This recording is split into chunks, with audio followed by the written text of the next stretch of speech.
When you look at this NBA Cup, you have to think about the importance. As a coach, I find a lot of importance. This wasn't a gimmick win. The Knicks earned it the hard way, and it matters in April as Mike Brown continues to build that culture in New York, and now, in my opinion, the Knicks are legit contenders to win the NBA title. Pro Basketball Today, only on SportsGrid. The Chicago Blackhawks of the National Hockey League are now official partners with Kalshi. It takes effect this week. Each side can use the other's intellectual property for co-marketing purposes, and Kalshi will be promoted during home games at the United Center and on Blackhawks broadcasts. First of its kind, certainly probably not the last as well. NewsWire, only on SportsGrid.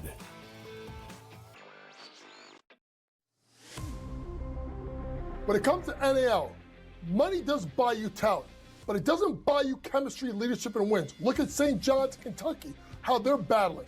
You need the right mix of experience, youth, and new blood if you're going to really tackle the transfer portal market in NIL and win consistently. College Basketball Today, only on SportsGrid. Football contest season is back, and so is the Las Vegas Football Contest Show. Season 2, the sharpest football contest show in the land. Focusing on all three Circus Sports contests and the Westgate Superbook Super Contest, we handicap the games and release our contest picks every week of the season. Featuring Super Contest champions Brady Cannon, James Salinas, and former NFL player Mike Pritchard, all team will have you prepared this season like none other. Check us out every weekend right here on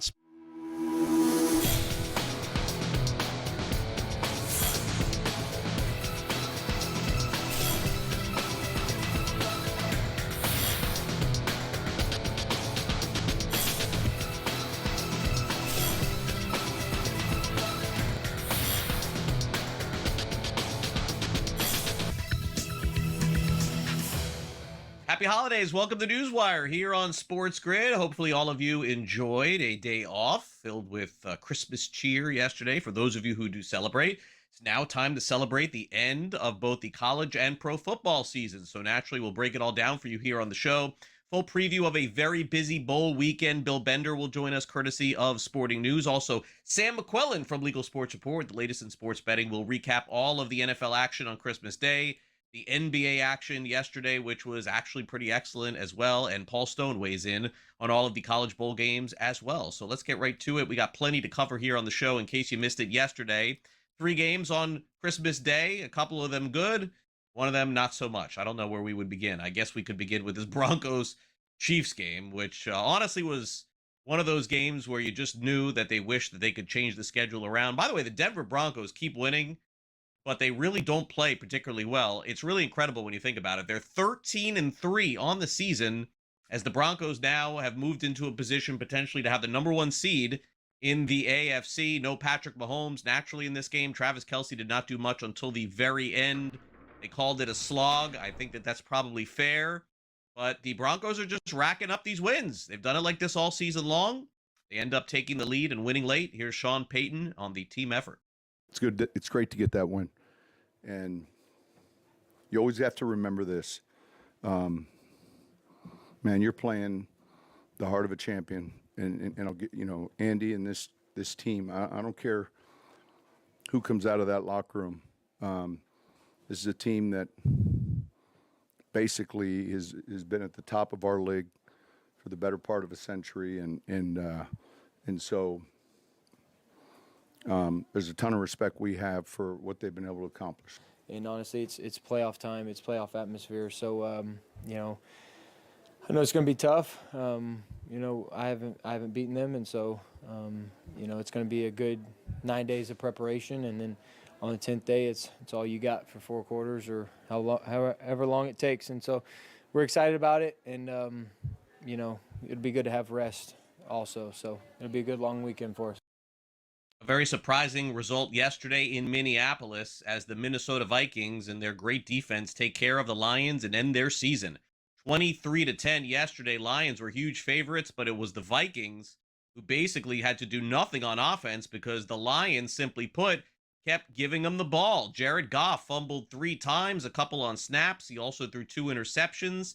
Max Brosmer was actually sacked by the Lions 7 times. A really bizarre ending and result in this game, as the Detroit Lions, once the darling of the NFL and making the playoffs and advancing pretty deep, have been knocked out before the playoffs even begin. So naturally, that has Dan Campbell upset with the season coming to an end yesterday. I mean, losing is very disappointing. Losing. I hate losing. They hate losing. We do. But look, I mean, some of these things that come up, the effort's there. It's just, boy, we are not, we're just a little off here, and it's costing us significantly, and we just, there again, too many turnovers. That's what really got us, man. Just couldn't overcome it. Yeah, it can. They did a good job on defense. They had a good plan and exploited some things on us, and we're able to get after us, adding an extra rusher a lot of times, and whenever that happens, if it's a free rusher, I'm hot, and they did a good job with that. We had a plan that we thought would attack that, and it didn't work well enough.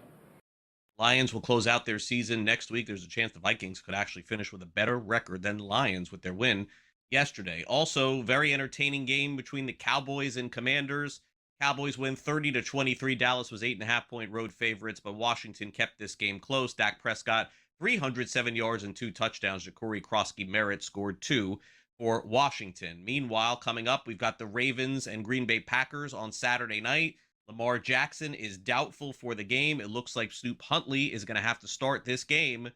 It's a lose and you're out game for the Ravens. TJ Watt did practice for the Steelers as they lead the division, and it looks like college football could have their next new head coach. Michigan is looking closely at Utah head coach Kyle Whittingham, and certainly that would be a very big hire for the Wolverines, who let go of Sharon Moore a couple of weeks ago.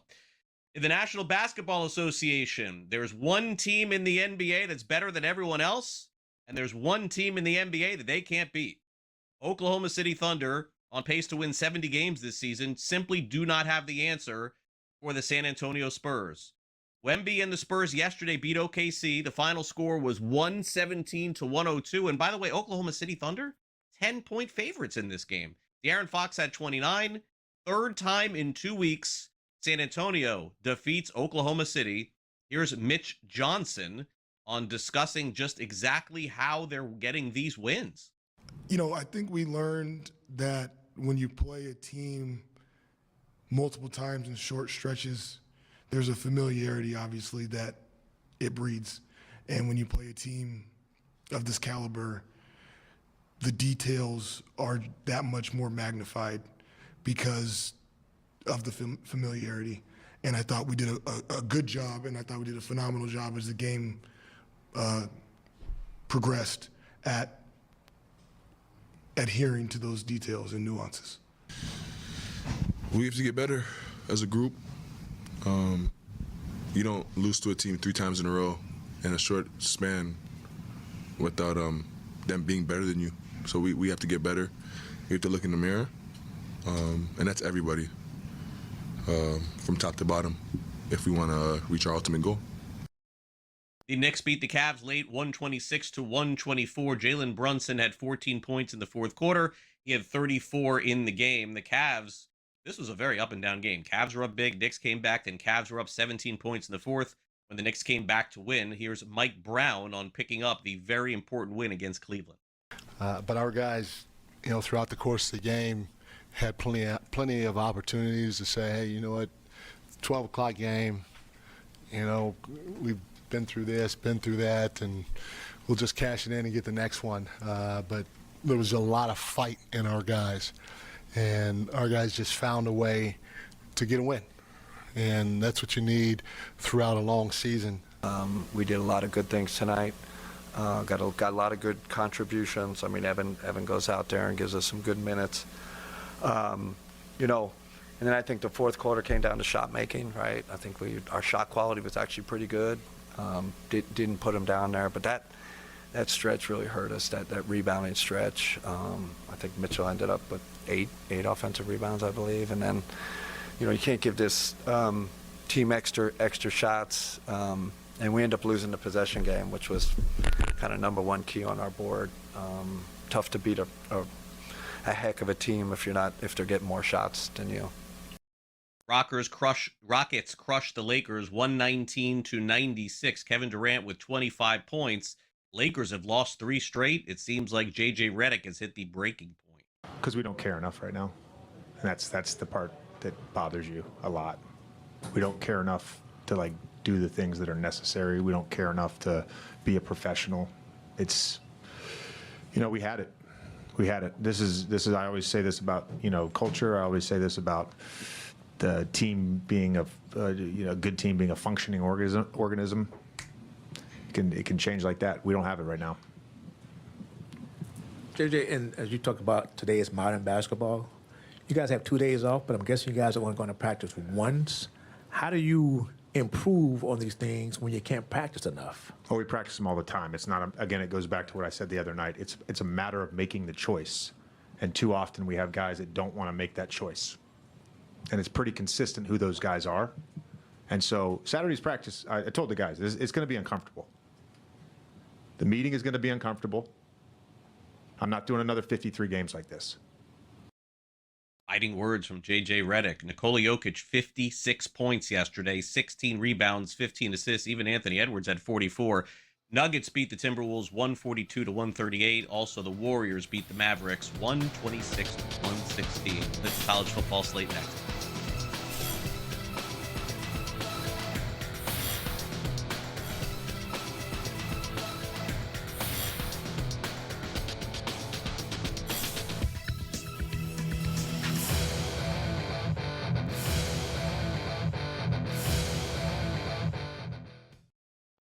When you look at this NBA Cup, you have to think about the importance. As a coach, I find a lot of importance. This wasn't a gimmick win. The Knicks earned it the hard way, and it matters in April as Mike Brown continues to build that culture in New York, and now, in my opinion, the Knicks are legit contenders to win the NBA title. Pro basketball today, only on SportsGrid. The Chicago Blackhawks of the National Hockey League are now official partners with Kalshi. It takes effect this week. Each side can use the other's intellectual property for co-marketing purposes, and Kalshi will be promoted during home games at the United Center and on Blackhawks broadcasts. First of its kind, certainly probably not the last as well. NewsWire, only on SportsGrid.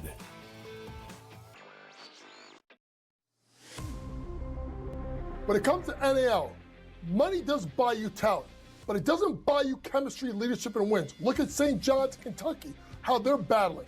You need the right mix of experience, youth, and new blood if you're going to really tackle the transfer portal market in NIL and win consistently.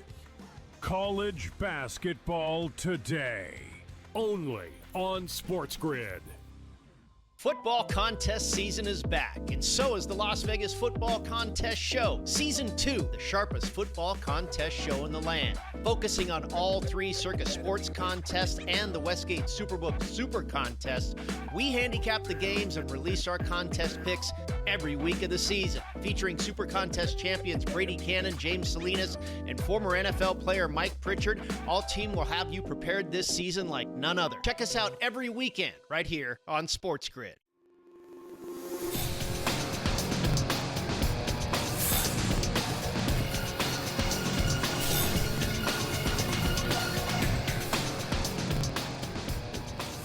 Bowl season, of course, officially underway. We're starting to get to some of the better ones. Although I will say this, regardless, Bill, and Bill Bender is with us, by the way, regardless, Bill, of the games and the teams, the games have been very exciting. I don't think as many folks are watching this year's bowl games as evidence for some of the ratings thus far. But today we're going to get some good games as well. So I thought we would go through them. And then, of course, next week we got the college football playoffs once again. So let's get started with Northwestern, who are very big favorites against Central Michigan. It is the Sports Bowl, the first bowl of the day here on this Friday, 1 p.m. Eastern, total 40 3.5. Rare to see the Wildcats this big a favorite, especially in a bowl game, but they've had success in recent years as well. And that line's dropped a couple points. Northwestern lost 4 of their last 5 games, and they're up against Central Michigan quarterback Joey Lapis. He led the MAC in passer rating. The Chips close to home in this one. Going to be a tough game and tough sledding against that Northwestern defense. They haven't seen somebody quite like that since the Michigan game that they lost by 60 points. But I think Northwestern wins the game, but I think Central Michigan slips in a backdoor cover. I think that today's game, the New Mexico Bowl, the Rate Bowl between New Mexico and Minnesota, has one of those chances to be a sneaky good game today. Total, I think, somewhere in the early 40s. Minnesota's a slight favorite, -1.5. Certainly, this game means more to New Mexico than it does to Minnesota. Generally speaking, New Mexico doesn't find themselves in a bowl game, let alone at home. You like them today? I kind of do. This is a sleeper upset pick. Not really, though. It's short line. Outstanding uniform game both ways. Minnesota, to their credit, they do have the nation's longest full win streak at 8 games. My alma mater, Ohio, extended theirs to 7 the other night. Not that I'm being self-serving here.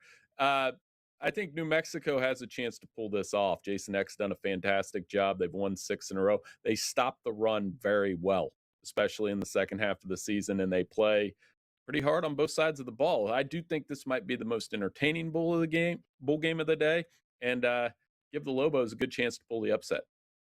So tomorrow at 12 o'clock Eastern, I hope they get to play this game. It's supposed to be snowy and super cold between Penn State and Clemson, so that would favor the Nittany Lions a little bit. But I'm always hesitant when you're going through a coaching change bowl season to back that team, and I know Dabo is desperate for a win at this point. So I mean, I guess my lean would be to take Clemson here, but certainly the weather I think is going to be a huge factor. I'm right there with you. I lean toward Clemson.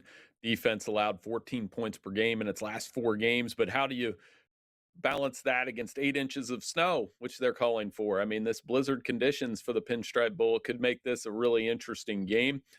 Cade Klubnik, a way for him to send off. He typically plays well in bowl games. He has the last couple years. So I do like Clemson to win the game, but it is really hard to gauge how much that weather would obviously impact Clemson a little more than it would Penn Right. State.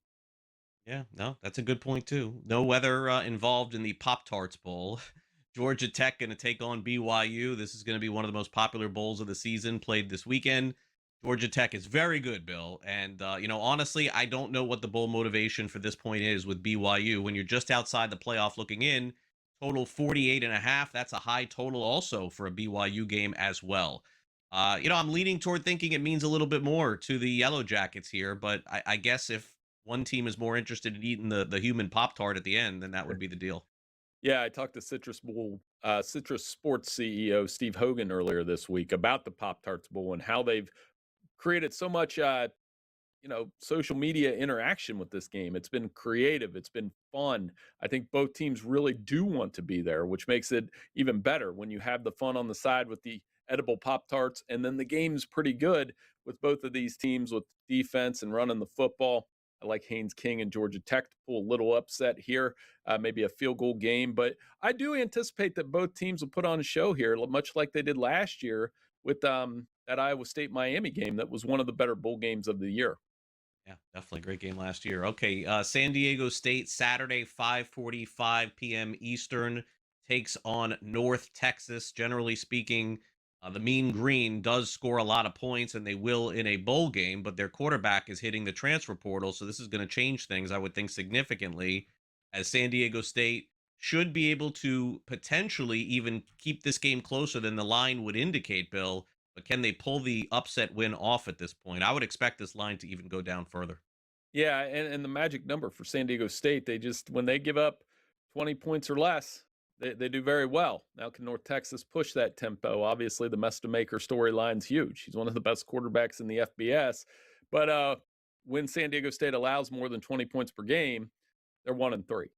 And I still think North Texas can push that tempo with their offense, score some points, make the Aztecs uncomfortable, pull out a bowl victory here in another game that I'm really curious to see based on, like you said, the quarterback factor. Gator Bowl in Jacksonville. Weather won't be a factor Saturday night, 7:30 p.m. Eastern. This is going to be one of those social media battles, Bill. The team on the outside looking in the SEC versus the team on the outside looking in on the ACC. Missouri naturally is going to be favored in this game, 4.5, total of 45.5. But, I think Virginia has built a lot up this season. Although I will say this, Bill, the SEC has been up, they've been down in bowl season, but I am hesitant to back a team like Virginia, who certainly played the softer schedule of the two. I agree. And the Tigers were 4-0 against the spread when favored by a touchdown or less. They have Ahmad Hardy. I think they can really control the game with that rushing attack. Eli Drinkwitz. If Kyle Whittingham to Michigan comes to fruition today, that means Eli's staying at Missouri despite being in a lot of coaching talk, whether it was Florida or some other schools. So I think, like I said, I trust the SEC school in this one. I tend to lean toward a lot of these SEC schools in these bowl games. Give me Missouri a big win for the Tigers. And finally, it's the almost Lane Kiffin is your coach bowl. LSU takes on Houston. The game is in Texas. It is at the Texas Bowl. I think the total tells the story here, Bill. 41.5. What do I think, Bill? I don't think either of these teams want to play in this bowl game. I think this is going to be a low-scoring, very sloppy slog type game. And then we get to see LSU take off after that. But I do think LSU will show for Lane Kiffin what they're all about with that defense. They're 7-2 in bowl games the last 9 years. So I do think they show up, beat Houston. Defense is the difference. Like you said, probably an ugly game. Could hit the under. Give me the Tigers. All right, Bill. Happy holidays. We'll do the main course on the show next week as the playoffs continue. Thanks again. Hey, thank you. All right, we'll be back with more NewsWire here on SportsGrid right after this.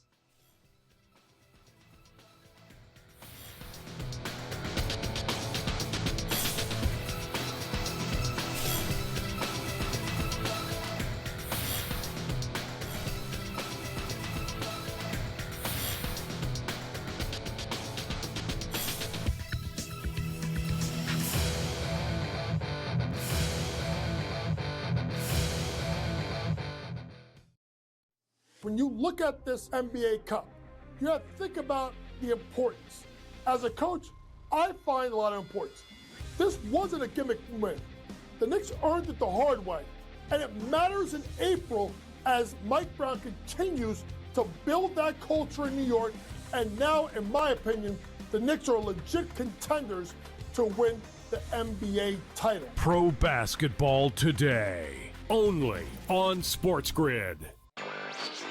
The Chicago Blackhawks of the National Hockey League are now official partners with Kalshi. It takes effect this week. Each side can use the other's intellectual property for co-marketing purposes, and Kalshi will be promoted during home games at the United Center and on Blackhawks broadcasts. First of its kind, certainly probably not the last as well. NewsWire, only on SportsGrid.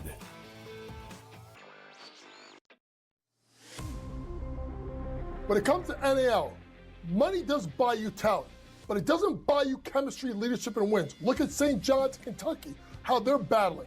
You need the right mix of experience, youth, and new blood if you're going to really tackle the transfer portal market in NIL and win consistently.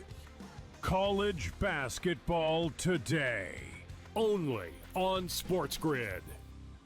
Football contest season is back, and so is the Las Vegas Football Contest Show. Season 2, the sharpest football contest show in the land. Focusing on all three Circus Sports contests and the Westgate Superbook Super Contest, we handicap the games and release our contest picks every week of the season. Featuring Super Contest champions Brady Cannon, James Salinas, and former NFL player Mike Pritchard, all team will have you prepared this season like none other. Check us out every weekend right here on SportsGrid.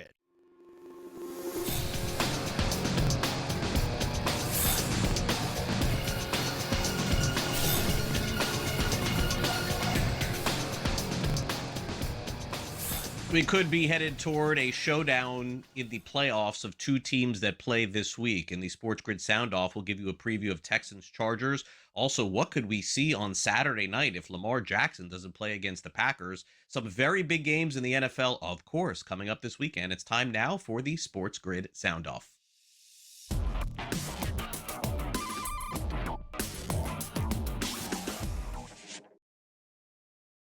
Generally speaking, this time of the year in the NFL is kind of upside down, meaning we get to week 18 and almost nothing is decided.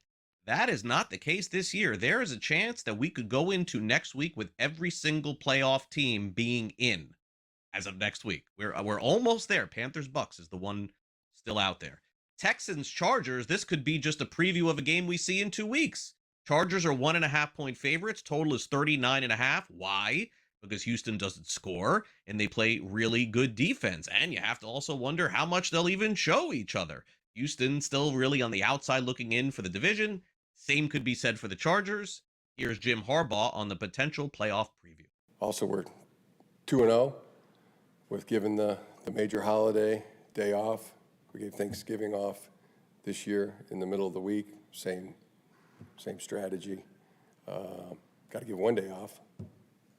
Makes sense to make it one of the biggest of the year. And then last year, Christmas day off as well. So as my esteemed associate, Derwin James would say, how's he say it? If it ain't broke, don't fix it. For the Chargers defense, what makes them most effective, I think, is just the structure, how sound they are. I think Jesse has done a really nice job of coordinating the defense, like utilizing his playmakers in the right way. He uses Derwin James in a lot of different areas to get him down to blitz. They put him in coverage. Everybody knows Derwin is a dynamic player. And I thought they did a really good job, right, of picking up Owe before the trade deadline, of adding another edge rusher. So you got Owe, Thule, Khalil Mack. They have really good presence on the edges, so they're a good pass rush unit. But the biggest thing with this team is they make you earn it. They're going to make sure they're playing deep zone coverage. They're going to make you earn every single yard that you get, and they're going to make it tough. So they're a really good unit, fast. They fly around, but they're going to be sound, and that's the thing that stands out to me the most. They're sound, and those guys play well together. Meanwhile, Saturday night, 8 p.m. Eastern, this was supposed to be the game of the week in the NFL, Ravens and Packers, but it does appear that Lamar Jackson, who is doubtful, not going to play in this game. Currently, the point spread sits at 4.5 because it feels like the odds makers are leaving the window open for Lamar to play, and then the line naturally would go to 3 or 2 or something like that. But as of right now, he's out, and as of right now, the Ravens are out of the playoff picture. Who would have thought that at the beginning of the season? They have to win and then win next week against the Steelers to get in. Here's John Harbaugh on this must-win affair that will happen Saturday night at Lambeau Field. Oh, everybody knows, but we talk about what we talk about. The conversations that we have are very close, personal conversations. We've been with each other all year. With most of the players, we've been with each other for years. So the relationships are very close. So when you're in a close relationship, you don't have to spell things out robot-like fashion. We understand the depth of every situation. So the guys know, the guys are going to go play really hard and really well and do their best to go win the game. I'm very confident in how they're going to play, how they're going to perform. I love the way we're doing so many things. And just like them and me and everybody else, we want to put it all together. How do you handle a guy like Hamilton who kind of lines up everywhere? I'm not asking for your game plan against him, but he's obviously a guy who can line up here and there. Yeah, he does a good job. He's safety, nickel, dime, blitzes in the A gaps. He's all over the place. He's an animal. I just know when we practiced against him a couple years ago, or last year I should say, I was really impressed. This was the first real exposure I've had to him. You can tell he's super aware, a really smart player, and then he's so big and moves so darn well that he's a real problem. He is a problem. He's, I think, a big reason. Their defenses. I know it didn't start off that great, but it's been pretty solid the last half of the season. So, and he's a big part of that. One quick note from Major League Baseball. There was actually a contract extension announced yesterday. Tyler Soderstrom signs a 7-year deal, over $80 million, ESPN reports, to stay in, I guess it's fair to say, Sacramento until they go to Las Vegas. He's on the A's. Coming up next, Paul Stone joins us. We'll preview some more bowl games after the break.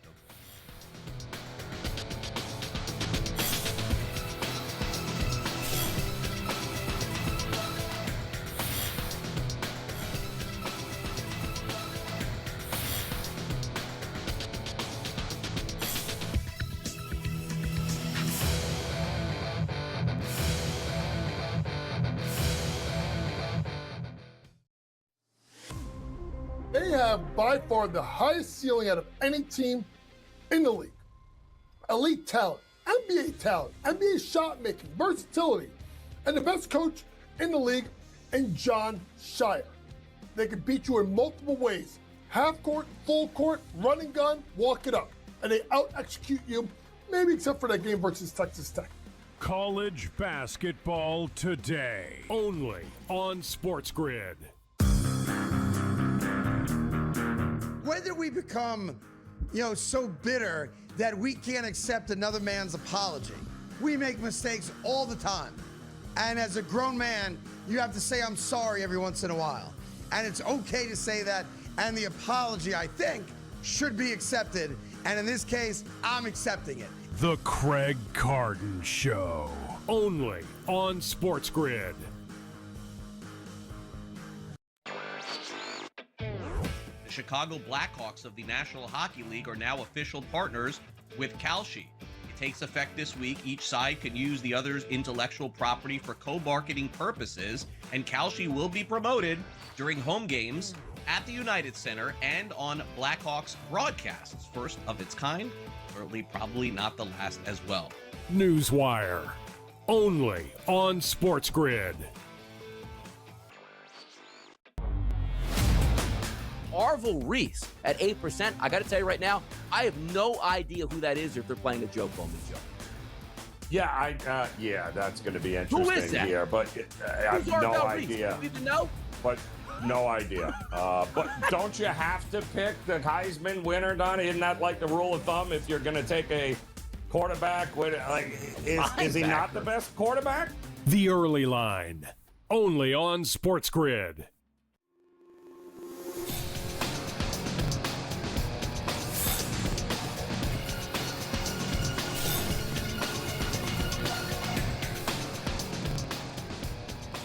Welcome back to NewsWire here on SportsGrid. I know things are certainly very cheery during the holiday season, but I have to imagine the Stone household, they're becoming a little melancholy because his favorite sport, college football, is about to come to an end in less than a month from now. Paul, welcome back to NewsWire. And so I know you're supremely locked in on all of these college bowl games. And I guess let's start off with this before we get to the games in general. As somebody who has handicapped these for as long as you have, I mean, we're talking about decades.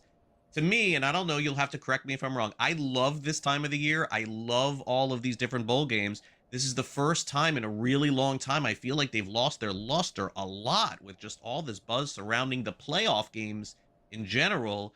And, it's always going to be a situation where kids are going to opt out. I saw the Toledo quarterback opt out like right before the game. Are we at the end of people caring about these bowl games like prior to now? We're getting good matchups now, but I would say the first 10 or so games. I think for sure, Craig. I mean, the lower tier and the mid-tier bowl games are on life support. Something's got to be done to encourage participation. And I don't know what the answers are, and I'm not sure that anybody knows what the answers are. But these bowl games are going to be replaced by some other games, or maybe just eliminated from the schedule, other than the playoffs, and maybe other than a few top ones that have some attraction. But the bowl games clearly, the number of players that are opting out, the transfer portal opening on January 2nd, essentially coinciding with the games. It's just very difficult. There's so many problems in college football, and this is one of the bigger ones. And I don't know how you solve it. It's going to be interesting to see how the sport handles it going forward. But I think college football bowl games, as we know them now, I don't think they'll be around like this maybe even next year, certainly not in 2 or 3 years. Yeah, I mean, I think Notre Dame put an end to bowl season, as simplistic as that sounds. I mean, you had just never seen a school like that just opt to not play, and they didn't. All right, so that's the downside. Here's the upside, Paul. Living in South Florida, FIU, man, they are fired up to play in this college bowl game tonight. They play against UTSA. You're very familiar, obviously, with them and the amount of points that they could put up. Total is 60.5. Does FIU stand a chance in this game? Certainly, once every 4 years, it feels like we get an FIU or an FAU in the bowl season. This year, it's FIU.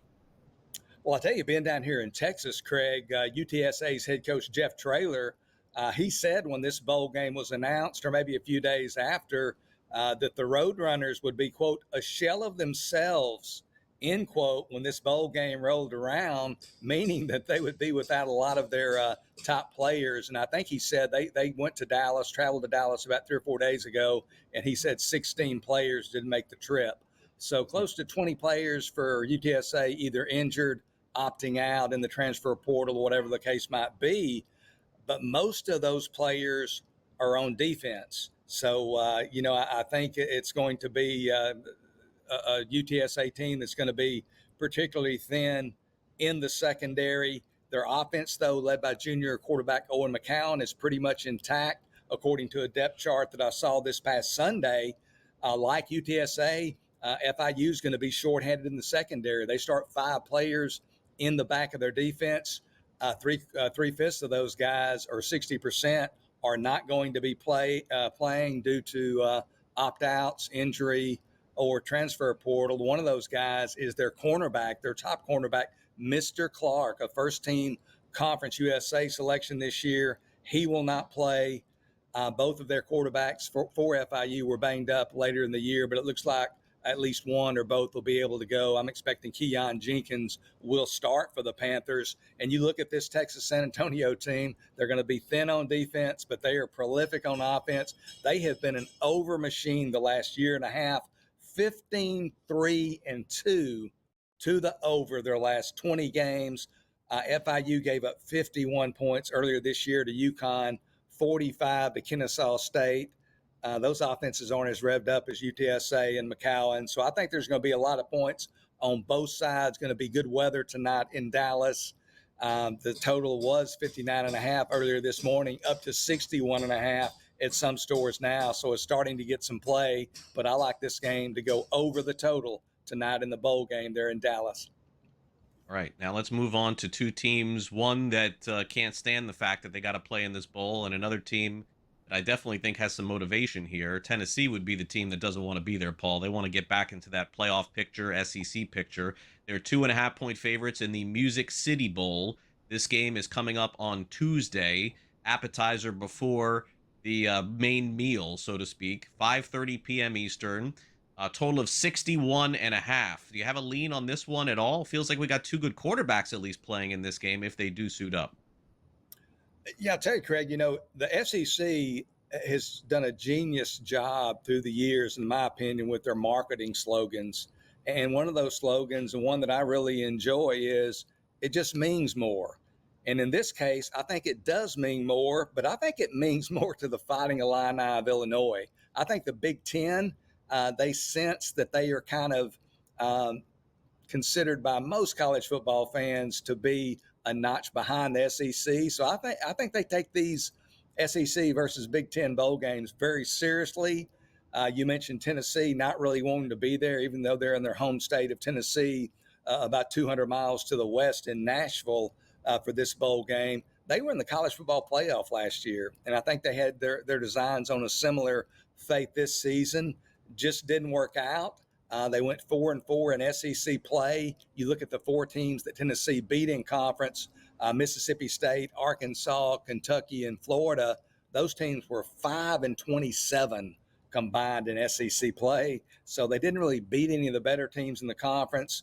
And then their non-conference, the 4 teams they played in their non-conference schedule, a bunch of heavyweights. Syracuse, who was way down this year, East Tennessee State of the FCS, UAB, and New Mexico State. So I say that facetiously there, not really heavyweight. So they have not beaten anybody of note. Illinois, like Tennessee, 8-4 on the year. They did beat a pretty good, or a real good, Southern Cal team 34-32 in September as a 7-point home underdog. Both these teams going to be missing some key players. Not a whole lot of players, but some key players. I consider that pretty much a wash. I don't see one team having an advantage over the other as far as the missing players. But last year, to my earlier point, the Big Ten 5-1 straight up against the SEC in either bowl games or playoff games. I think that continues in this one. I think Illinois wins outright. I like the Fighting Illini plus 2.5 over the Volunteers. Does make sense there in that bowl game. We got a couple minutes left, and then we'll check back with Paul next week, of course, ahead of all of the big games. We'll take an early look, though, at the New Year's Eve game, Paul. They did these years ago, then they stopped doing them, and now they put them back on again. At least they moved the time up. That's good. 7:30 p.m. Eastern. Who wants to be watching college football? No offense, when it's 12 o'clock midnight. I mean, I just don't see it on the East Coast. That is. Paul, it feels like we're going to get a replay of last week's game between Miami and Texas A&M. I mean, it's going to be a low-scoring game. Probably there'll be a lot of defense. Ohio State's superior to Texas A&M. But I kind of feel like we may be headed to the same direction. One team winning 17-10, 20-13, something like that. Yeah, and I kind of like the total here, but I'm going to recommend the side, and much of it is because of the the likelihood of a low-scoring game. I like Miami plus 9.5 here. Ohio State's an outstanding football team. Make no mistake about it. But the Buckeyes aren't invincible. And you look at the top two defensive teams they played this year on their schedule. Texas in the opener had just 14 points in that game. And then in the Big Ten championship game, only 10 points against Indiana. They averaged rushing the football less than 2.5 yards per carry against both Texas and Indiana. Miami only gives up 2.9 yards per carry. And if they can't run the football, Ohio State, Miami's got a great pass rush with Reuben Bain and Akeem Messidor. I think it's going to be a low-scoring game. I think Miami's going to stay in this game. I like the Canes plus 9.5 over the Buckeyes. We'll talk to Paul before all of the games next week. Paul, have a great weekend. Thanks again for coming on. Hey, same to you guys. Appreciate you having me. NBA with Brad Thomas up next.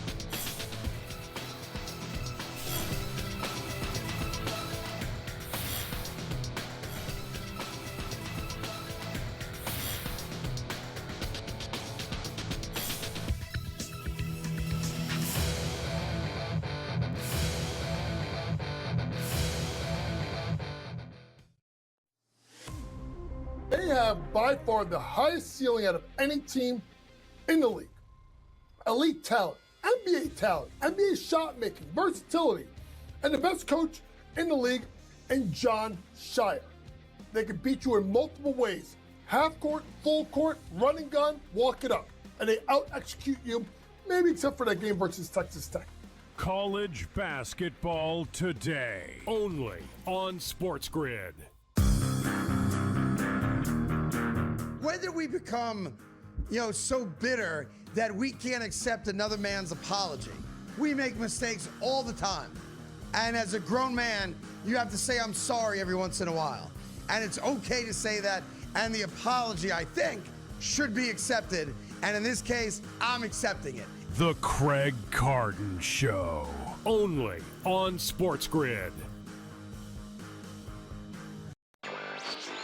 The Chicago Blackhawks of the National Hockey League are now official partners with Kalshi. It takes effect this week. Each side can use the other's intellectual property for co-marketing purposes, and Kalshi will be promoted during home games at the United Center and on Blackhawks broadcasts. First of its kind, certainly probably not the last as well.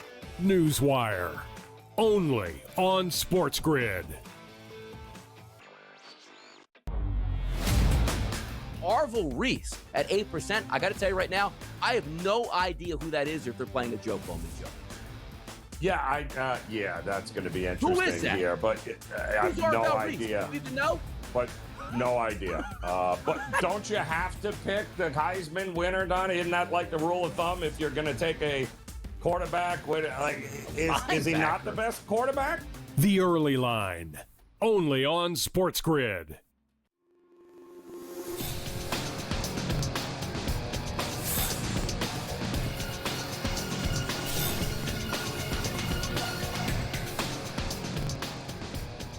Welcome back to NewsWire here on SportsGrid. Man, the NBA I thought did a really good job on Christmas Day. A lot of really competitive and exciting games led by perhaps one of the bigger upsets of the season, which is the gift that keeps on giving in the holidays. That's the San Antonio Spurs and their ability to have the kryptonite for the Oklahoma City Thunder. Let's bring in Brad Thomas to break this all down. Brad, I was on the air yesterday during this game and some others. And Gabe was my co-host here, one of the other hosts here. And my point is, and I guess I would make the same one to you, is that I feel like we just as analysts do a poor job of remembering things that happened 4 months before. I feel like we're going to get to the playoffs. I feel like there's a chance San Antonio is going to play Oklahoma City, and everyone's just going to roll with Oklahoma City at that point, forgetting that the Spurs look every bit as in a head-to-head matchup, look every bit as good as the Thunder do. So I'm going to have to put it in my mind to remember when OKC wins every game the rest of the season, when they sweep every series the rest of the season in the playoffs, that when they get to the Spurs, I got to go the other way. I feel like you have to, right? But the Spurs are a really good team outside of just beating the Thunder, right? They're 23-7. They have owned the Thunder, but what I really liked about what the Spurs have done is they made the Thunder have to think. And what I mean by that is there have been multiple times where the Thunder are trying to tweak their rotation to match up well against the Spurs. But the Thunder didn't play bad per se in schematics. They really just didn't make shots. They shot 38% from the field and a lot of wide open misses. SGA would get into the paint, pass the ball, guy would be wide open, and they just brick the shot. I think shots will fall a little bit differently when there's something a little bit more on the line. I think right now, De'Aaron Fox is sort of him and Wemby, and then Castle have been like the threes, like the big three of San Antonio. Fox had 29 yesterday. He had 3 threes, 12 of 19 from the field. And again, when you beat a team like this, as often as they do, I'm going to remind Brad in April of these games when Brad takes OKC. No, I'm just kidding. Let's see what happens here. Okay, so I'm going to remind you. Knicks Cavs yesterday. That was one of the first games on the board. The game that went back and forth quite a bit. Knicks end up winning there pretty much at the buzzer, 126-124. It's been a heck of a run for New York here throughout that NBA Cup and even beyond. And I just wonder if they can get themselves, I think probably I would say, Brad, if they get themselves a top 2 seed, that's kind of where they want to be. Anything beyond that, you're going on the road, right, to play somebody when you go down the stretch. But right now, the Knicks seem to be unbeatable at MSG. Yeah, I think they can do it, and it's a lot has to do with Jalen Brunson, who's playing at an MVP level. There were times in that game where this Knicks team was able to adapt to things that were happening to them. Early in that game, the Cavaliers were running a lot of zone, and the Knicks couldn't get any penetration, which felt weird because most of those players are a Villanova team, and Big East is all zone basketball, right? But they were able to just kind of lean on Jalen Brunson late in the game and outscore them 42-28 in that fourth quarter, and Colette comes in and plays great defense on that block on Donovan Mitchell in the fast break. I think that changed a lot of the momentum as well. Let's get to some games in the NBA tonight. Most of these teams did not play yesterday, and so naturally, those teams will celebrate the holiday today.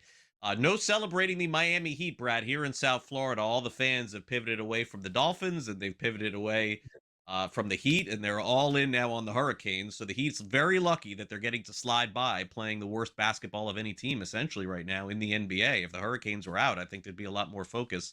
Hawks -3 tonight, total of 247.5. What is going on here, Brad, with Miami? I mean, this is like the worst run that they've had until, like, remember when they broke up the big three? They were bad for a period of time, but they haven't gone through a stretch like this in years. It's really bad, and I think it's only going to get worse, right? They're 2-8 in their last 10 games, and now Bam Adebayo is out for this game. So what are they going to do? Luckily for them, though, they are playing against a Hawks team who are on an equally bad streak, right? 2-8 in their last 10, 3-6-1 against the spread in that time. I think Atlanta wins this because they're just really trying to get that continuity back together. When you play without your superstar for such a long stretch of the first part of the season, then they come back, it disrupts that momentum or disrupts that rhythm that they have. I think they bounce back, but I think if you want to bet in this game, you have to take Trae Young double-double. I was going to take his assist number at 10.5 plus 105, but I think he gets the 10 points, so I get one less assist. 12 assists in his last 3 games is the average, and he's averaging 18.5 potential assists. The ball's going to be in his hands, and he is going to look to distribute. His minutes are starting to get back closer to those starter minutes that he had last season before his injury. So I think Trae Young's a really good double-double candidate at -120. Celtics playing great basketball. Obviously, Jaylen Brown has taken the Jason Tatum role and run with it. They're 8.5-point favorites tonight against the Pacers. I understand, even though Indiana played really well the other night, you got to make these lines what they are because the Pacers are one of the worst teams in the NBA. Total 221.5. Does Boston keep it rolling tonight in Indiana, or do the Pacers have an upset in them this evening? I actually like the Celtics. I think that line was set pretty fairly. But the Pacers just go through these periods in their game where they're the best team in the NBA and the worst team in the NBA. They don't have enough superstar power, obviously, with Halliburton out to kind of play an entire game of really strong basketball. The Celtics are playing much better now. I think they cover the 8.5, but it's in Indiana, so there's no reason for me to actually take that spread. Magic tonight in your hometown, Brad, taking on the New Orleans Hornets. Charlotte Hornets, excuse me, plus New Orleans. Where did I get that from? Plus 6.5 are the Hornets, 231.5. Charlotte's been brutal. Magic have been going through a little up and down too. Yeah, the Magic have been going up and down, especially covering, right? They're 1-8-1 against the spread. So when they have these larger spreads of 5 or more, they're still not covering. But I think the Magic win in cover. I really like Anthony Black, though. Anthony Black over 4.5 rebounds, plus 130. Anthony Black's not just hitting these numbers by getting maybe 5 rebounds, 6 rebounds. He's getting 7, 8, 9, 11 rebounds. He's gone over this in 9 of his last 11 games as well. But more importantly is how he's doing it. With Jalen Suggs out, he's igniting the offense. He's getting rebounds and pushing them in transition. So I think the plus 130 is a price that you just have to take. Finally, the LA Clippers won a game this week. It's a rarity in the NBA, Brad. They finally won. Their favorite tonight. They get lucky. Maybe they get 2 in a row tonight against the Blazers. What do you think? They beat 2 pretty good teams. I'm still not trusting them. They're still 3-7 in their last 10, and they're really bad on the road. 9, what are they? 3-13 on the road. It's a slow team. Portland plays really fast. I like the Trailblazers to cover and win. All right, plus 124 on the money line. Brad, thanks for coming on. Have a great weekend. We'll see you next week. Take care. Be right back.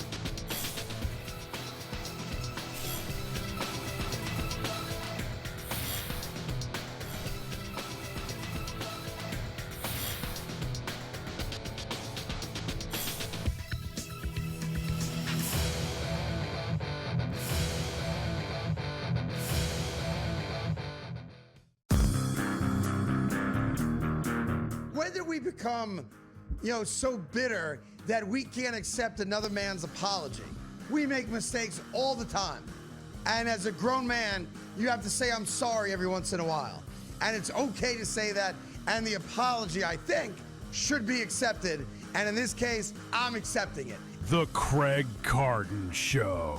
Only on SportsGrid. When you look at this NBA Cup, you have to think about the importance. As a coach, I find a lot of importance. This wasn't a gimmick win. The Knicks earned it the hard way, and it matters in April as Mike Brown continues to build that culture in New York, and now, in my opinion, the Knicks are legit contenders to win the NBA title. Pro basketball today. Only on SportsGrid.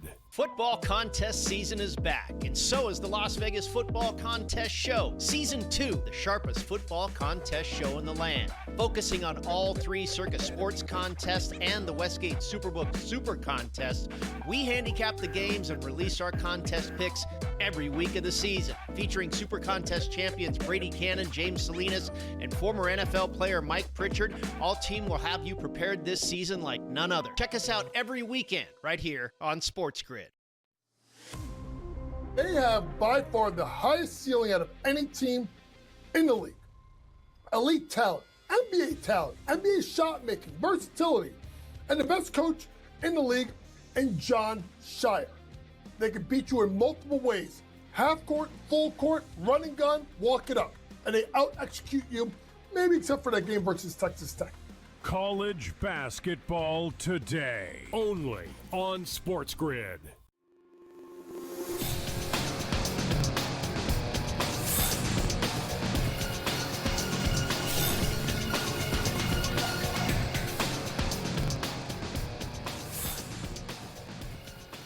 We're going to hear from Hillary McAfee when she sits down with Matt Fowler, the head of global operations from the International Betting Integrity Association, in just a minute. But first, let's give you the latest in both college and pro football. We'll start off with a couple of news and notes. In the NFL, Travion Henderson back on the practice field for the Patriots.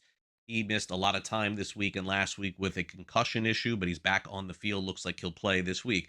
Also, UNLV is looking for a new starting quarterback after the fantastic season they had with Dan Mullen. Anthony Calandra, who played previously at Virginia, then transferred through the NIL to UNLV, says he's hitting the transfer portal again.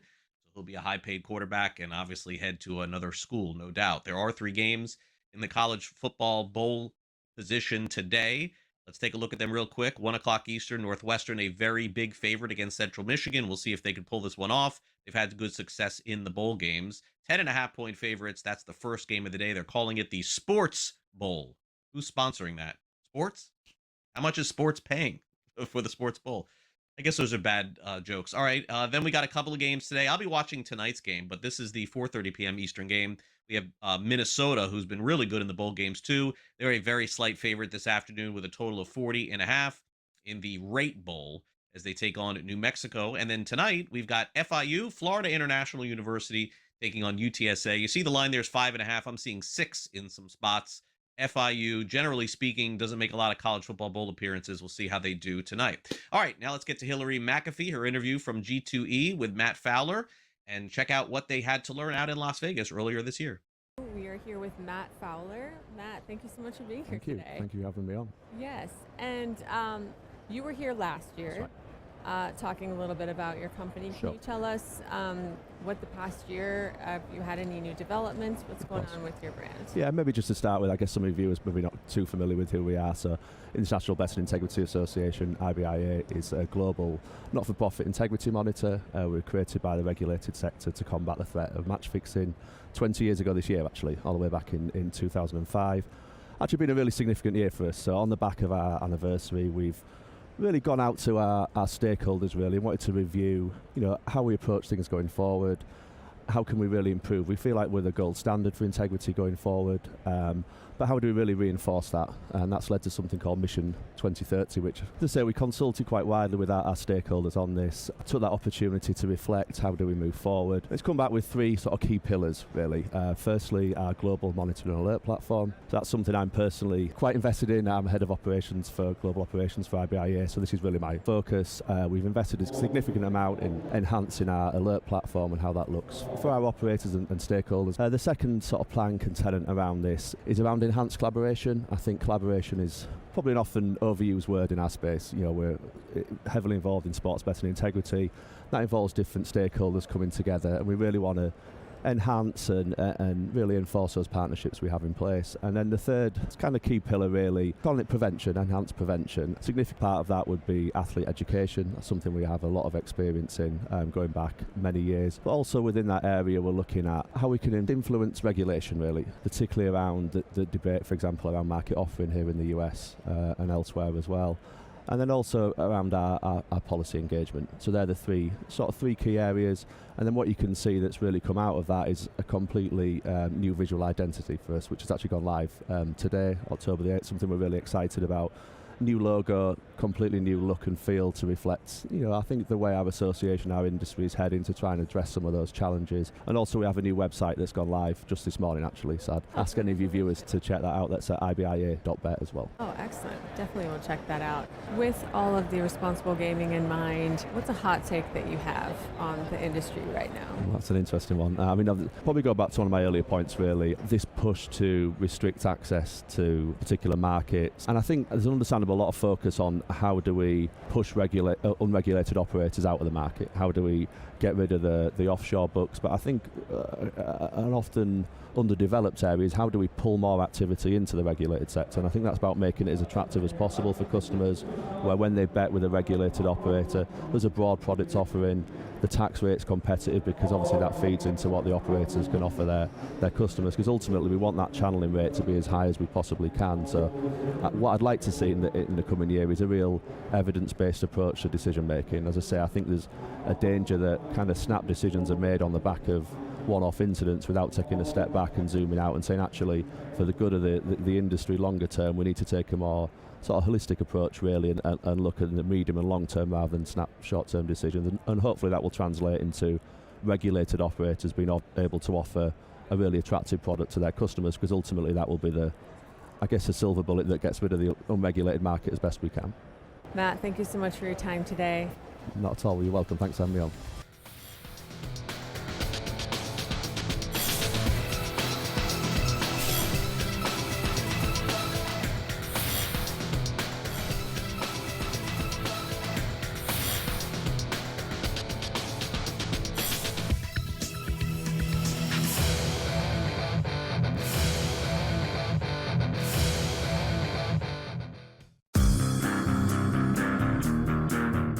we become, so bitter that we can't accept another man's apology?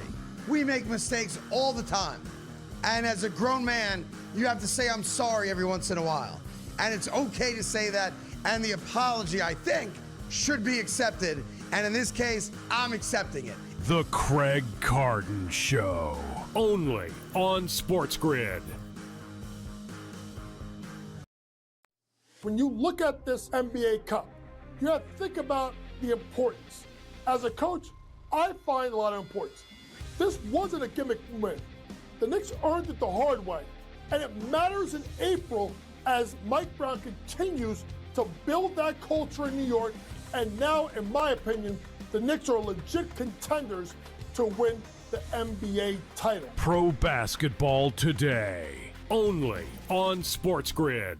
Football contest season is back, and so is the Las Vegas Football Contest Show. Season 2, the sharpest football contest show in the land. Focusing on all 3 Circus Sports contests and the Westgate Superbook Super Contest, we handicap the games and release our contest picks every week of the season. Featuring Super Contest champions Brady Cannon, James Salinas, and former NFL player Mike Pritchard, all team will have you prepared this season like none other. Check us out every weekend right here on SportsGrid. They have by far the highest ceiling out of any team in the league. Elite talent, NBA shot making, versatility, and the best coach in the league in John Shire. They can beat you in multiple ways. Half court, full court, running gun, walk it up. And they out-execute you, maybe except for that game versus Texas Tech. College basketball today. Only on SportsGrid.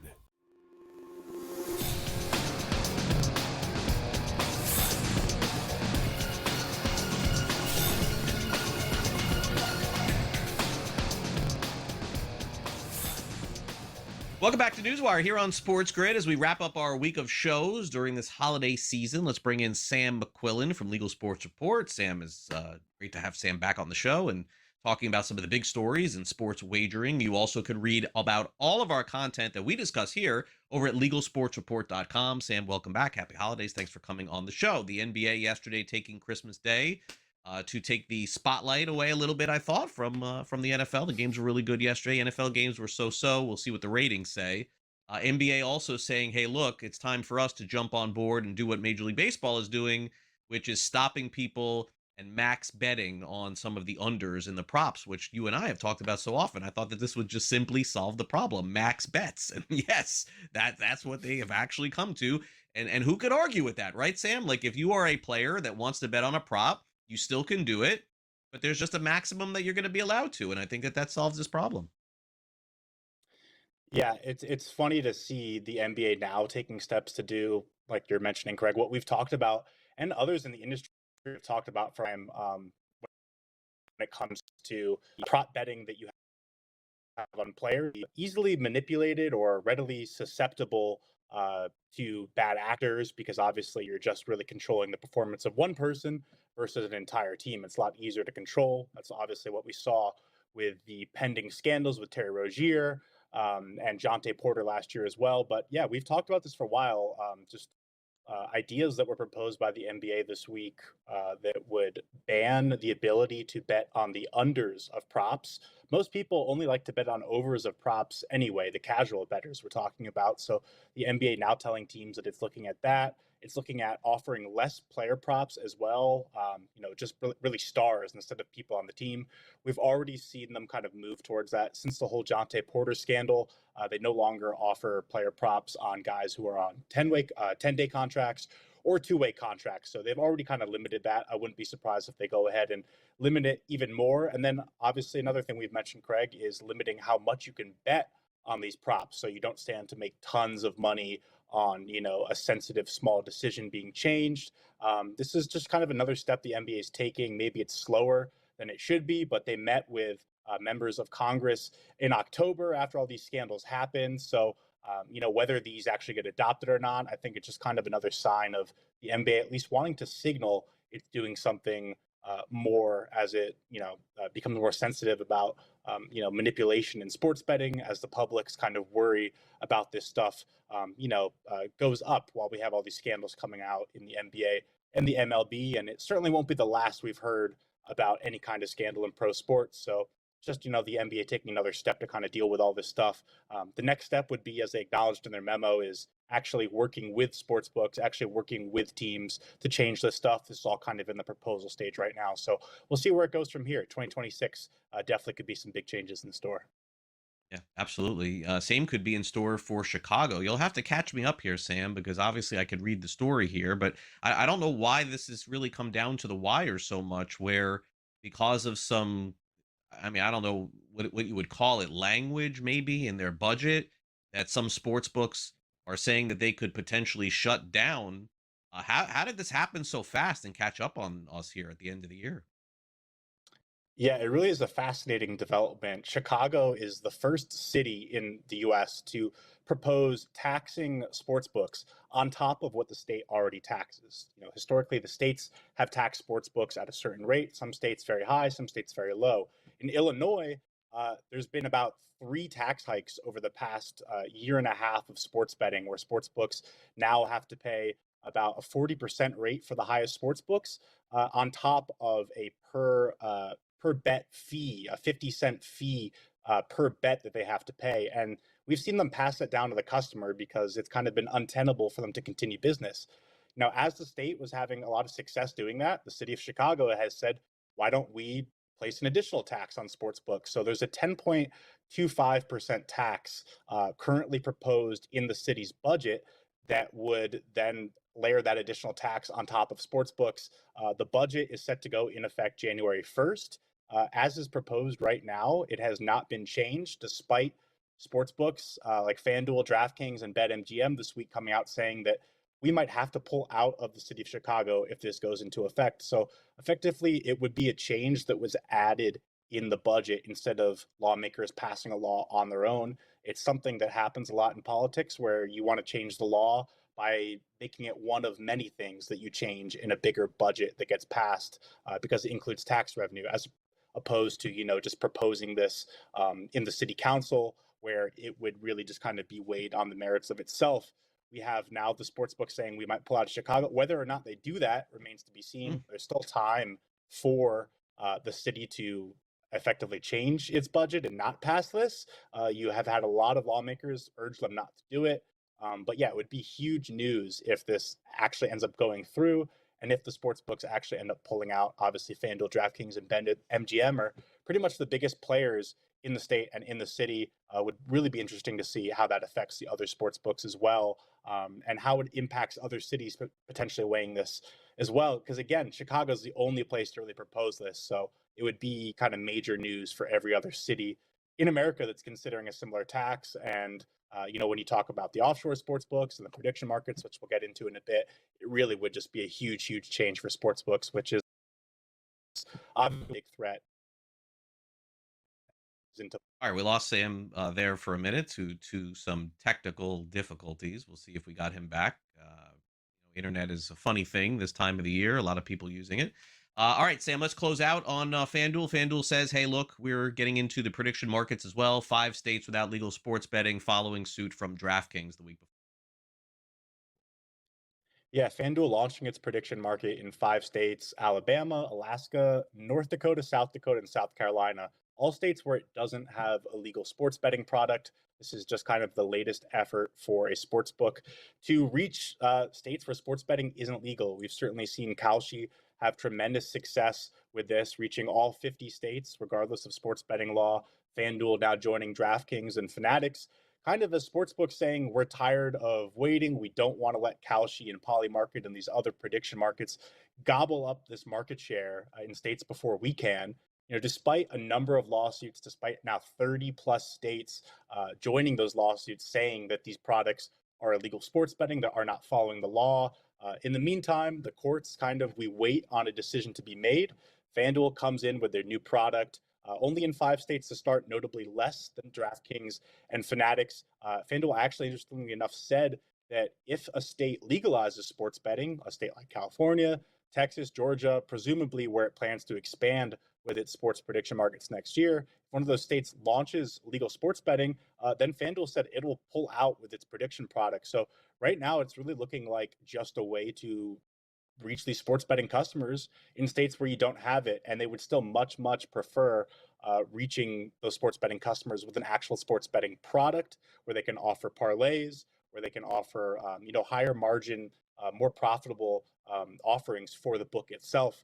FanDuel's come out and said that by February it expects to be in at least I think 30 states is the number, which is about what DraftKings is at right now, and it really wants to have the best competitive product. If prediction markets are here to stay, that would mean offering parlays, that would mean offering other bet types as well. For now, this is just kind of the start of it, but definitely a huge change for a company that has been doing sports betting since the fall of PASPA and only focusing on that. FanDuel, DraftKings, Fanatics all left the American Gaming Association recently because of this split on prediction markets. We'll see just how heavily they kind of double down or get involved with it in the year ahead, and the ripple effects that it has on other policies and other sports books in general. Yeah, will be another big story, I would assume, for us next year, too, as we get to next year, which is, by the way, next week. That's when we will see you again, Sam. Thanks for coming on NewsWire. Have a great weekend, and appreciate you making the appearance after the holiday. Thanks again. Thanks, Craig. See you next year.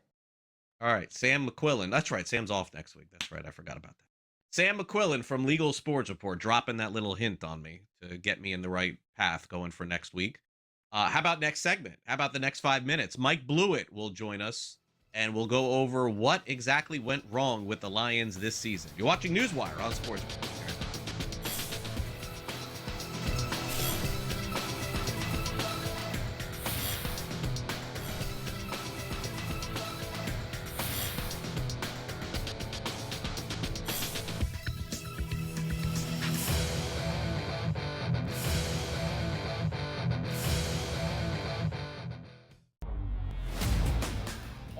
Reese at 8%. I got to tell you right now, I have no idea who that is or if they're playing a Joe Bowman joke. Yeah, that's going to be interesting. Who is that? Here, but I have no idea. Do you even know? But no idea. But don't you have to pick the Heisman winner, Don? Isn't that like the rule of thumb if you're going to take a quarterback? Is he not the best quarterback? The Early Line, only on SportsGrid. When it comes to NAL, money does buy you talent, but it doesn't buy you chemistry, leadership, and wins. Look at St. John's, Kentucky, how they're battling. You need the right mix of experience, youth, and new blood if you're going to really tackle the transfer portal market in NIL and win consistently. College basketball today, only on SportsGrid.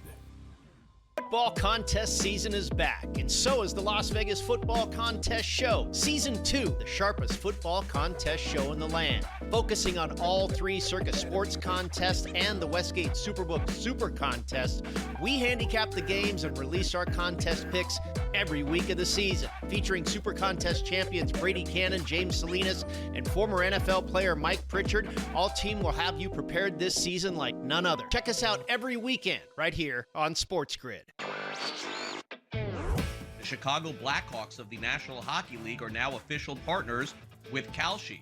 It takes effect this week. Each side can use the other's intellectual property for co-marketing purposes, and Kalshi will be promoted during home games at the United Center and on Blackhawks broadcasts. First of its kind, certainly probably not the last as well. NewsWire, only on SportsGrid.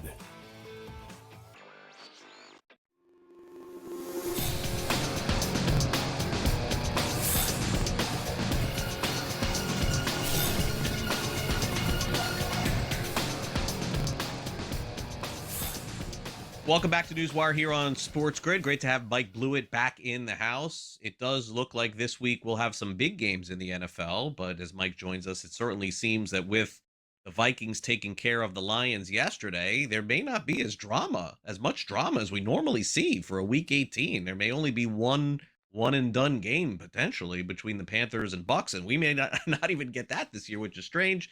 Mike joins us now here, Mike, and I guess the reality is that the Lions made this all possible. They've put the Packers into the playoffs. They've got themselves out. Let's basically keep it clear. They knocked themselves out. Minnesota was horrendous yesterday, but they were good enough on defense to get it done. Jared Goff, for whatever reason, was throwing picks.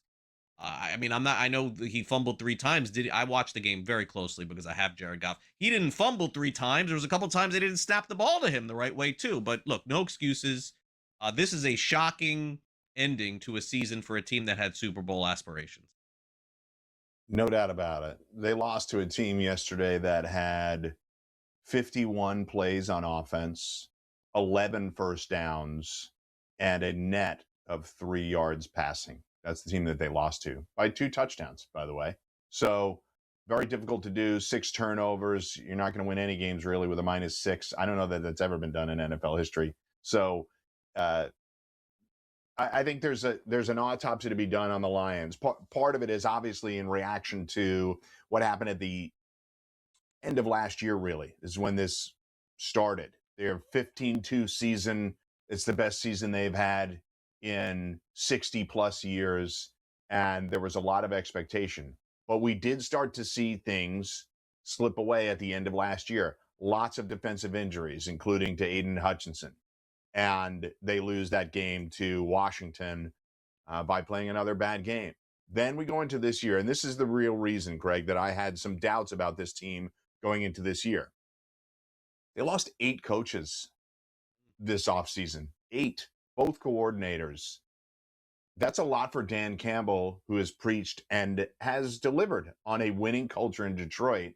It's a lot for him to make up for. So that's what's going on in the background. You have to also consider, once again, tons of injuries on defense. Offensively, you'll look at the stats at the end of the year. Let's throw yesterday's result out for one moment to say that they're a top 5 scoring team. They're 6th in yards. They're still very explosive. We saw them have to come from behind against a team like the Giants. And a lot of that was due to defensive injuries and poor defensive plays. They just did not have it defensively towards the end of last year. And most of this season, they ranked in the 20s in a lot of meaningful statistical defensive categories. And I think that's what you'll look at. Yes, there are offensive line issues that created some of the things yesterday that you referenced, including bad snaps and him getting hit, blindsided a number of times against a Minnesota defense that is worthwhile. I think Brian Flores is a great defensive coordinator, and they have talent. But embarrassing performance yesterday, and it looked like a team that knew that they were cooked. Even if they won those games, they felt like they knew that it was fleeting, that their chances of making the playoffs. Yeah, very strange. You're right. They'll have to get that figured out because they've gone backwards since winning the NFC Championship game. Lost last year to Washington, as you mentioned, and then this year they'll miss the playoffs with a chance to finish as with a record under 500 for the first time since 2021. Wow, Detroit has really fallen apart. Okay, so the Houston Texans take on the Chargers. This is the Saturday game tomorrow at 4:30 Eastern. Houston loves those Saturday games, right? Total 39 and a half. Basically a pick'em game, more or less. I think that probably Houston is the better team of these two because their defense is so strong. Coach is very good, of course, on the side of the Chargers here. Do you like a position at all in this game? It potentially could be a low-scoring one, it looks like. Yeah, I think it's a tough one. And I'll say a couple of things here. This game encapsulates a lot of what's going on in the AFC this year. I think it's often and you and I know this, where people say, wow, what a wild year in the NFL. You hear that almost every year. People say something like that. There's always wild results. But this AFC, this version of it is as unique as any that I've seen since I've been covering the league in the manner that I've been covering it for over 15 years. So, and these two teams, I think, encapsulate part of that, which is to say that people don't realize how many games the Chargers have won in the last 2 months. And people are not really looking at the Texans because they're not in first place. And I think the Texans in particular have a real chance to shock people come playoff time. Do I think they'll win 3 road games? No. But I wouldn't want to play them in the first round at their aforementioned Saturday slot that they'll probably get. But I think both of these teams are really dangerous. The Chargers have enough firepower to really shock people come January. but I don't know that they're, again, you and I have talked about this, they tend not to play the way they want to play. So I like a low scoring game here, particularly the second half. We've talked about it before. The Texans really put people to sleep in the second half. I'll go under 19.5 points in the second half of this game. It's a tough one to call tomorrow night if Lamar Jackson is or is not playing. He's doubtful. I think he's done playing. I don't know if he's done playing with the Ravens completely, but it certainly feels like he's not coming back for these final two games. Green Bay minus 4.5 at home at Lambeau, total of 40.5. The weather's starting to play a factor around the country as well, Mike. Yeah, no doubt about it. I do like the Packers tomorrow. I'm a Steelers fan. I'll wear my heart on my sleeve and root for the Packers proudly. But I think it's a really tough season for the Ravens. There's a lot of rumors about, like you said, about culture and fit. I think they'll come back together next year and give it another swing. But give me the Packers in the first half, minus 2.5. I think they cover for the game as well.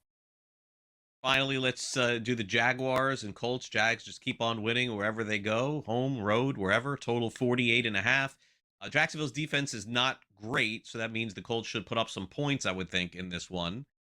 Jags win, they win the division too. Huge game in Indianapolis, but what does Jacksonville have left to prove at this point, Mike? They've been playing like one of the best teams in the AFC. No doubt about it. I think this is another team that encapsulates how unique a year it is. People are waiting for the other shoe to drop, maybe on the Jags, because they survive on turnovers, but they have been explosive offensively. Trevor Lawrence has been awesome, and I don't think people give him enough credit for that. So I'm going to take some passing props with Trevor Lawrence and give me his over on passing touchdowns, over 1.5. You have to pay a little bit for it, but I think he gets there no problem. He's been getting there every week. That's what's been going on with him, rushing the ball too. All right, Mike, have a good weekend. Thanks again. Thanks, buddy.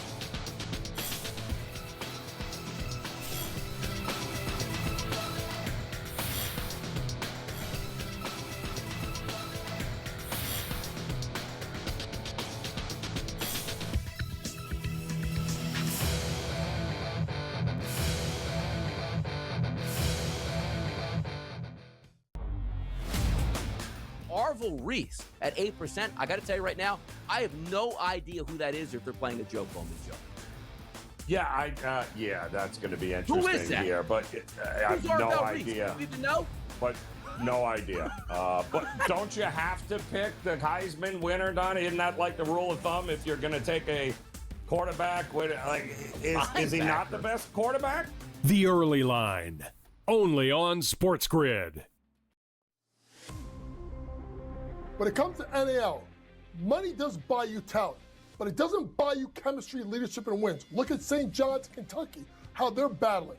You need the right mix of experience, youth, and new blood if you're going to really tackle the transfer portal market in NIL and win consistently. College basketball today, only on SportsGrid.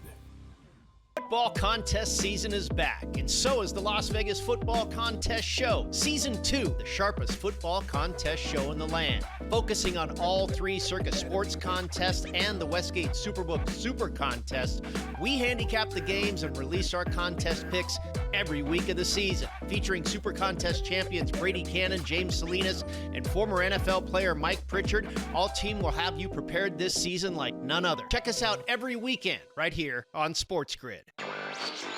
The Chicago Blackhawks of the National Hockey League are now official partners with Kalshi.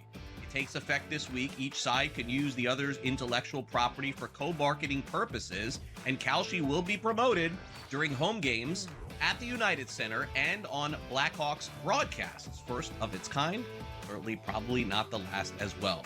NewsWire, only on SportsGrid.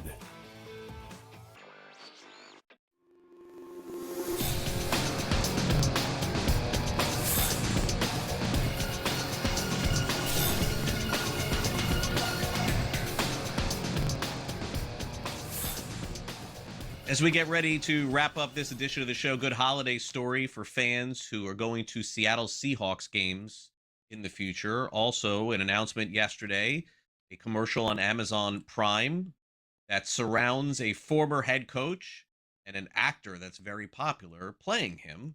And also, the New York Jets are full of controversy yet again, but apparently not.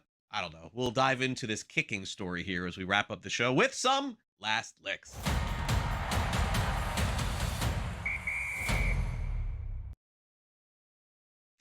They tested it out and it worked, and it's a great holiday story. Seattle Seahawks gave blind and low vision fans a new way to follow game action this season. They're one of several teams that's testing a device from a Seattle startup called One Court. They give you a laptop when you go to the game, and it generates audio, and they call haptics to translate live gameplay into trackable vibrations. So fans can follow the games with their fingertips while they are on the field. The users hear the team's radio broadcast that is synced with the device with little or no delay, and it feels like they are watching the game despite their inability to see it, which is really cool. Testers at Lumen Field in Seattle, they use the devices at games including the Indianapolis Colts game on December the 14th as part of their pilot program. They were also exploring the possibility for accessibility with the Jaguars, the Vikings, and the Falcons, who were involved in this pilot idea. Really great story for those people who definitely love the National Football League, but unfortunately are blind and can't see it. This gives them the opportunity to actually feel like they are more part of the action. So well done by this company that has created this. Now, there's a lot of backlash on this one after it premiered yesterday. There's a new John Madden biopic that's set for Thanksgiving of next year. Now, I don't know why this is coming as a surprise to a lot of folks, because I have seen this actor who is Nicolas Cage. He's going to be playing John Madden in this biopic. I've seen him in the Madden suit, so to speak. I mean, Madden was a really big guy. It looks like Cage has put on a lot of weight. I don't want to call it a fat suit. That's not what it is. It's just a lot of prosthetics to make him look a lot bigger. But some people feel like Nicolas Cage looks nothing like John Madden whatsoever. I thought the trailer looked good. Maybe I'm on an island here. I think that there's a chance that this ends up being really good. And of course, most teams in the NFL now have all of the honoring of Madden on Thanksgiving. In fact, they call it Madden Thanksgiving on the networks as well. So Nicolas Cage, I know that he's played a lot of different roles over the course of his career. It seems like this is a pretty good one made for him. The Madden biopic is set to come out next year, almost at this time.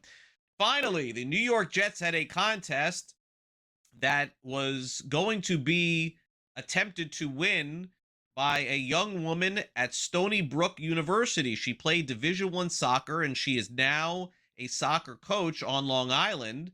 $100,000 if she could make a field goal through the uprights at a New York Jets game.